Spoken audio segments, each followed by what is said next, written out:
Good morning class 10th। स्वागत है आप सभी का आज की क्लास में।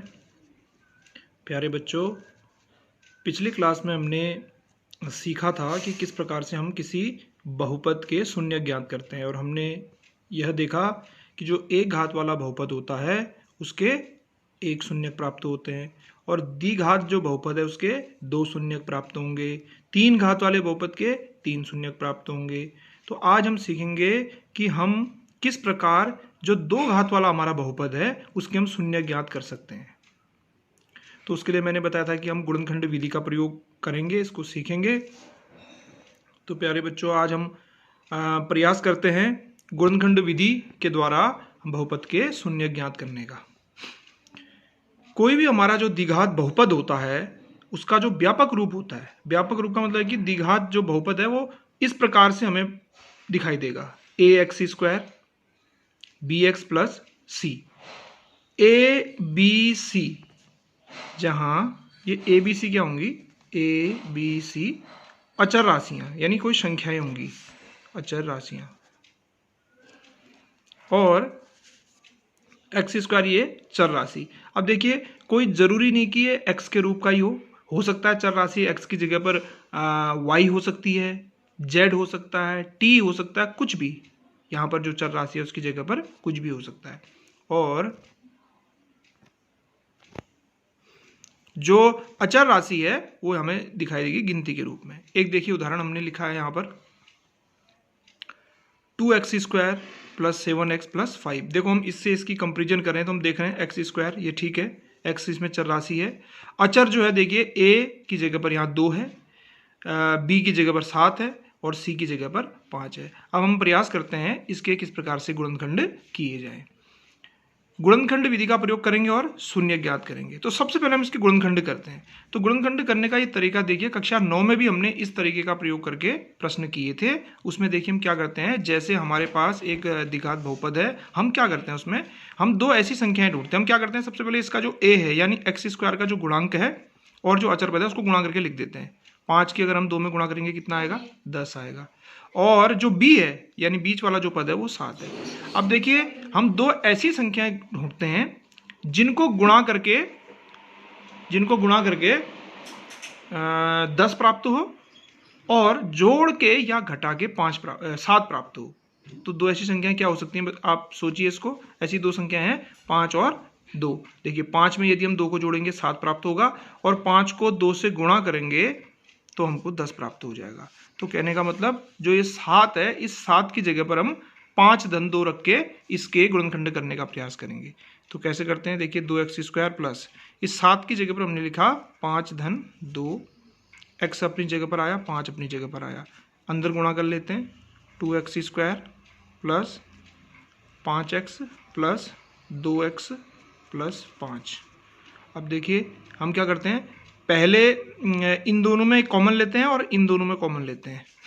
तो इन दोनों में क्या कॉमन आएगा, देखिए 2, यहाँ 5 है तो 2 तो आ नहीं सकता, x खाली कॉमन आता है इन दोनों में। यदि इसमें x कॉमन आएगा तो यहाँ क्या बचेगा, एक्स स्क्वायर है 2x बचा, धन इस x को हम बाहर ले लिया तो 5 खाली यहाँ पर बचा 5। अब देखिए प्लस, अब इन दोनों में हमें कोई वैसे कॉमन दिखाई नहीं दे रहा। यदि ऐसा केस हो तो हम उसमें क्या करेंगे, कॉमन 1 लेंगे। 1 का भाग तो सभी में जाता है तो बाकी ये चीज़ ऐसा ही उतर जाएगा। एक को 2x से गुणा करोगे, यही कॉमन का मतलब है कि यदि हम इसकी इसमें गुणा करें तो ये चीज़ प्राप्त हो जानी चाहिए। तो यहाँ पर देखिए 2x और 1 को जब हम 5 से गुणा करेंगे तो हमें 5 ही प्राप्त होगा। तो एक कॉमन लेके वही चीज़ आ गई। अब यहाँ पर एक विशेषता यह है कि जब भी हम कॉमन लेते हैं तो दोनों कोष्टकों में देखिए एक जैसा हमें प्राप्त होना चाहिए। यदि ऐसा नहीं हो रहा, इसका मतलब आपका प्रश्न कहीं गलत है। तो इसमें आप देखिए क्या करेंगे, इस x को एक बार इसके साथ लिखिए, x धन 1 और 1 इन दोनों में से कोई एक कोष्टक 2x प्लस 5। तो हमारे पास जो ये चीज़ थी, अब देखो 2 गुणा के रूप में हमने इसको लिख दिया, यानी एक कोष्टक को इससे गुणा करेंगे तो हमें ये प्राप्त होगा। तो इसी को गुणनखंड कहते हैं। तो ये तो हमारे गुणनखंड ज्ञात हो गए। अब देखिए ये प्रश्नों को भी हम बाद में बनाएंगे। इसको ये 2.1 प्रश्नावली का प्रश्न है, इसको हम बाद में बनाएंगे। अब देखिए क्या करना है, हमें गुणनखंड ज्ञात हो गए लेकिन हमें शून्य ज्ञात करने हैं और हमें यह पता है कि शून्य हमें 2 प्राप्त होंगे। तो देखिए क्या करते हैं, मैंने जैसा कि पहले बताया था कि शून्य ज्ञात करने के लिए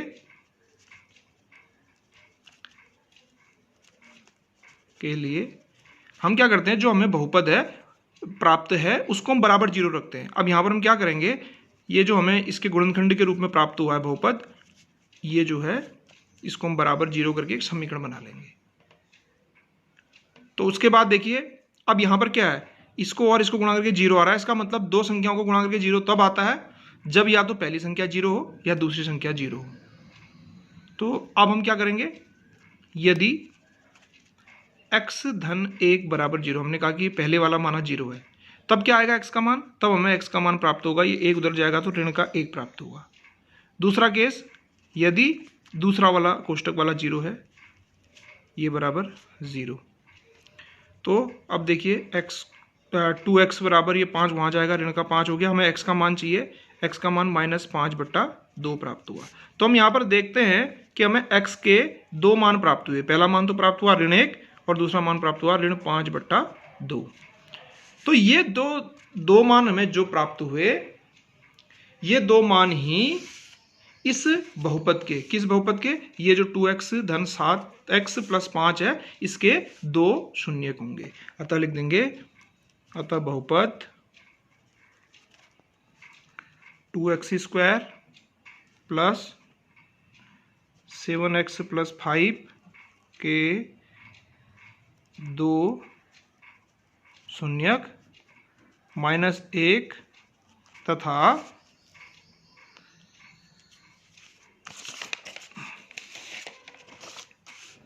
-1 तथा -5/2 हैं।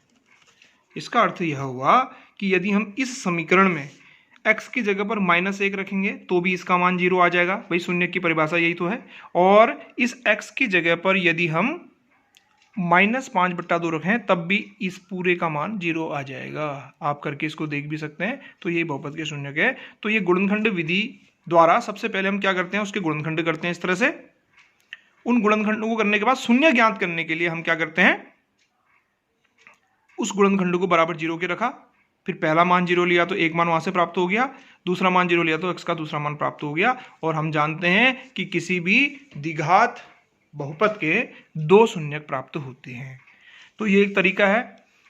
जब हमने एक घात वाले बहुपद का शून्य ज्ञात करने की कोशिश की थी, तो जैसे एक घात का बहुपद था, देखिए हमने इसको भी बराबर जीरो रखा था और उसके बाद हल किया तो x का एक मान हमें प्राप्त हुआ। तो एक घात वाले का कल एक मान प्राप्त हुआ, तो वो एक मान ही इसका शून्यक होगा। अब लेकिन ये दो घात वाला है तो इसके हमें दो शून्यक प्राप्त करने हैं, तो उसके लिए हम इस विधि का प्रयोग करेंगे। अब देखिए कुछ किताब के प्रश्न हैं, उनको हम हल करेंगे।